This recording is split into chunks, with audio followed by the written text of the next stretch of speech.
அனைவருக்கும் வணக்கம். சிலம்பத்தில் முழு சுற்று சிலம்ப சுற்று செய்வது எப்படிங்கிறத நம்ம இப்போ பார்க்க போகிறோம். ஏற்கனவே நம்ம இடது பக்க சுற்று வலது பக்க சுற்று இரண்டையுமே பயிற்சி செய்திருக்கோம். இந்த இரண்டு சுற்றுகளையும் இணைப்பதன் மூலமாக சிலம்பத்தோட முழு சுற்று சிலம்ப சுற்றை நம்ம இப்போ செய்து காட்ட போகிறோம். இதற்கு முதல்ல நம்மளோட கால்களை தோள்களுக்கு இணையாக நிலைநிறுத்தி கொண்டு கம்பை பிடித்தல் முறையில் பிடிச்சுக்கிறோம். பிடிச்சிட்டு முதல் இடது பக்க சுற்றுல ஆரம்பிக்கிறோம். ஒரு வெட்டு வீச்சு முறையில் ஒரு வீச்சு போட்டு வலது காலை திருப்பி உடலை இடதுபுறமாக திருப்பி ஒரு படகு வீச்சு இரண்டு பக்க வீச்சு செய்து கம்பை நிலை நிறுத்துறோம்.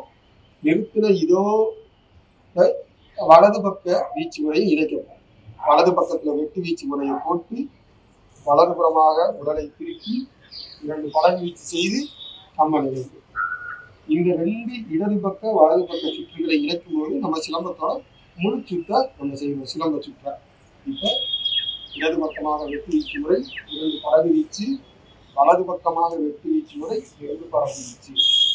இது ரெண்டா இப்போ சேர்க்க போகிறோம். பார்த்தோம்னா வெட்டு இரண்டு படகு வீச்சு, ஒரு வெட்டு இரண்டு படகு வீச்சு. இதை வேகமாக செய்யணும் பாருங்க. வெட்டி படகு வீசி வெட்டி படகு வீசும். ஸோ இந்த சுற்றுமுறையை சிலம்பத்தோட முழு சுற்று சிலம்ப சுற்றுமுறை. இப்போ இதை நம்ம கண்டினியூஸாக எப்படி செய்யுங்கிறத பார்ப்போம்.